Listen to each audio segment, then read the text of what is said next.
Welcome back to the SnackWalls podcast. I'm Mike Roberts, your host, and we're here to talk about increasing and maintaining diversity in tech beyond the perks. While companies think they can lure people in with unlimited PTO and dogs in the office, we're here to talk about how you keep them.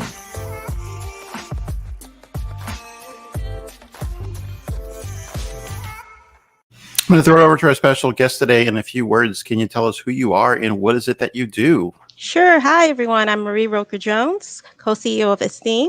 We organize social impact-driven hackathons as a way for employers to recruit, hire, and retain women and people of color in tech. I like that. Hackathons are so much fun. They are. I'm hearing from some thought leaders in tech that finding diverse talent is a challenge. What are your thoughts? I think that a lot of leaders talk about that and they say it's a pipeline problem, it's a sourcing problem.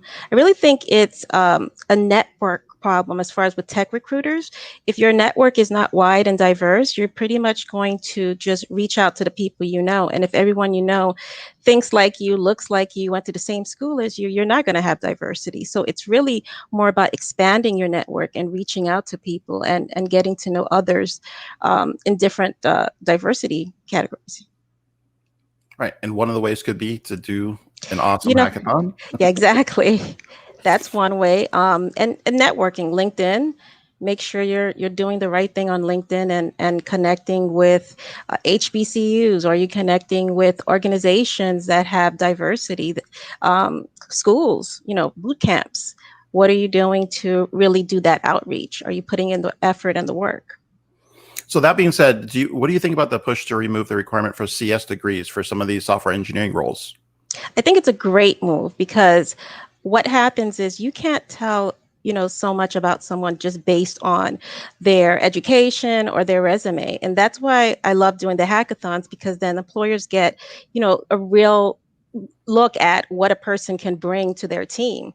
And sometimes these people are just not great at interviewing, or maybe they did, maybe you got a quality education at a top school, but doesn't mean that you're a great coder, doesn't mean that you're a great full stack developer. But then you have someone who went to a boot camp and has really put the time and effort and is taking their past experience, maybe they were a marketer, and bringing that to your team or organization. So I think it's a great move, and it's going to help with diversity too. Absolutely. And I like the fact that it's more about showing people and giving them a chance to interact with you, see what you're capable of doing under some time constraints, 2 days or 48 hours, whatever it is. Yeah. And then they really can see under, a good constraint, what does the person come up with? And, I think that's the best test, better than piece of paper. I agree. So exactly. What do you think about apprenticeship patterns? Do you think that would work for tech roles? I think they would. It gives you an idea of what a person can bring, and it gives them the opportunity to have some type of experience to put on their resume. And people are looking for those kind of apprenticeships because it helps them to just develop their skills in a way that's not as, strenuous as having a job and really having to show up. So now you get to you learn other, teamwork, and you really get to see if this is the right fit for you. Like if you're working as an apprentice with a company, you get to see, does this culture fit my values? Does this fit what I'm looking for? Do I feel like I belong here? So yeah, I love that idea. Absolutely. And I think you might have thought I said internship, but I get the gist. Because like an internship and an apprenticeship. So apprenticeship is a much longer engagement. Like you're bringing somebody on, they're getting paid, and you hopefully at the end, they're going to basically transition onto the team as a full-fledged engineer, right?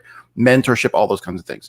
But I agree, the internship pattern that you just described, where a company gets a chance to take a taste and provide some additional work experience and provide an opportunity to kind of get a quick glimpse at their skill set, super valuable. So the companies that are already doing internships, I applaud them. I think that's awesome, phenomenal job.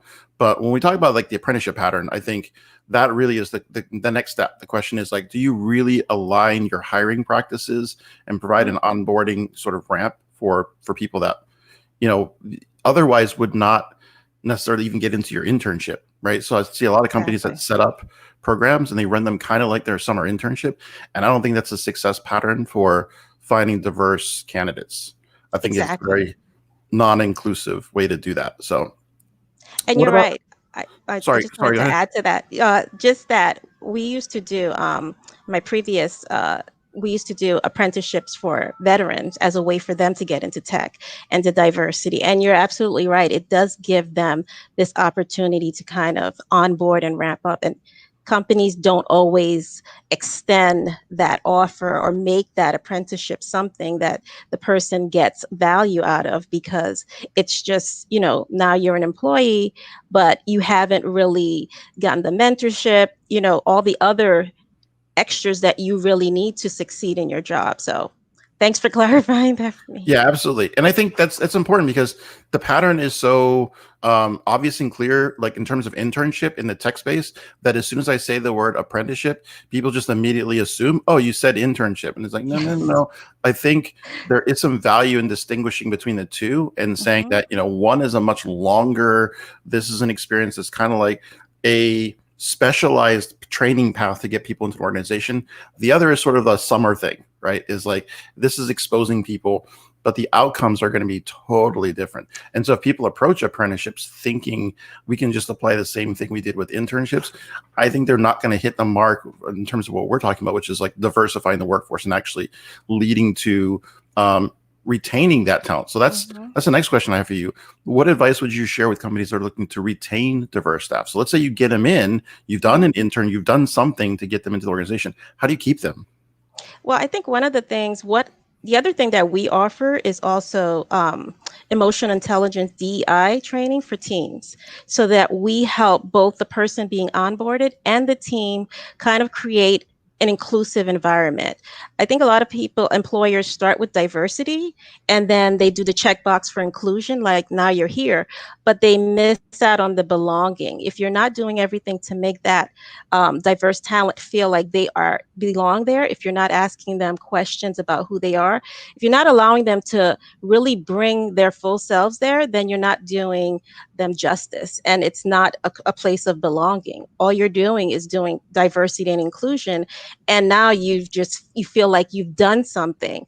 But the belonging is really what is the key, because employers actually lose $16 billion a year because of diverse talent leaving the companies. So it's really important that employees focus on that retention. And if you don't have training programs, not just the anti-racism and bias training, and then we're done, really, how are you building self-awareness of the team? How are you getting the team to bring that person in and help them to feel like what they bring this matters, that it's valuable, and that they're respected? These are the three things that are key to retention, and a lot of employers miss that part of it. I agree. And if they apply those techniques in that pattern, I think they're going to be able to keep folks. They're not going to want to go somewhere else because they're going to feel like they fit. They belong. They're part of that team. So exactly. Who's someone like yourself that you'd like to acknowledge as a leader and might be a great guest on a podcast like this? I was thinking about that, and I would say Leslie Ford. She's someone who's helping actually moms, because a lot of moms, particularly moms of color, this pandemic and working in positions in tech or other remote work is even more difficult at this time, because they have remote learning or other things added on into the work that they're doing. This is where employers can really tap into, how do we help our diverse talent who have other responsibilities, not necessarily just moms, but people who are caregivers, people who have responsibilities that take them away from work. How do you create that balance for them? So it's important that you understand this person's not just an employee, but they're human with other responsibilities and other challenges in their lives. Wow. So she's now on my radar.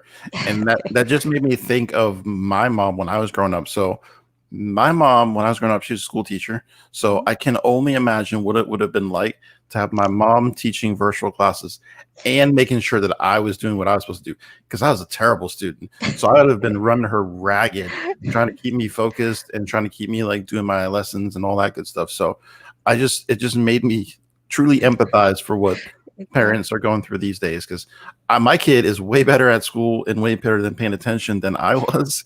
So I can just like sit him in front of his computer and just be like, all I gotta do is check in and make sure he's awake in the morning and he's doing what he's supposed to do during the day, and it's much easier. But not all folks that are working have that capacity, and they may have children that need a little bit more of that like guidance and attention. And like, it's a stretch, right? You're trying to do your job, plus you're trying to be the principal of a school and the lunch person and the PE person, right? All because there's not a physical person in your household that can, do what they normally do, which is teach. So yeah. And you can imagine being a full stack developer or back end, and you're working on a project and having to stop. The distraction. Yeah, the constant distractions. You're not going to get anything done. You're not going to have any focus. It's like, yo, kid, do you see the headphones are on? That means I'm busy. So headphones on means I'm working. They don't have any of that perception of what it's like to be a software engineer. So where can we find out more information about your company or what you're working on? Sure. So Essteem.com. We also have equalathon.io. Our next Equalathon is coming out October 24th, and it's on the future of work for women. And what does that look like? What does that look like for women in tech, and the future of work overall? And how do we bring more women of color into leadership roles in tech? So it's exciting. I'm looking forward to it. Very interesting. So we're going to put the links in the show notes so that everybody can visit and dive into that content, because that seems like that's the direction we're heading in. The future of work is here, and things are going to start changing really fast. So final question for you. This is a tough one. What have you been snacking on lately? What's your favorite snack? Oh man, my favorite is that Trader Joe's has these sweet plantains, and they're really great. And I mean, I love all Trader Joe's snacks, but that's my thing. That's my go-to. All right. Well, that sounds pretty darn tasty. And I love having you on the program today. Thank you so much, Marie. Thank you for having me. I appreciate it. The San Diego Code School is a proud sponsor of the SnackWalls podcast. The San Diego Code School is leading companies to tech equity. The Tech-Enabled Apprenticeship Program is a venture whose heart is to do a lot of social good and do good work. You can help San Diego Code School secure funding for change by hiring developers, bringing a team in to relieve your backlog, or becoming a program sponsor. You can visit us on the web for more information at http:// SDCS.io.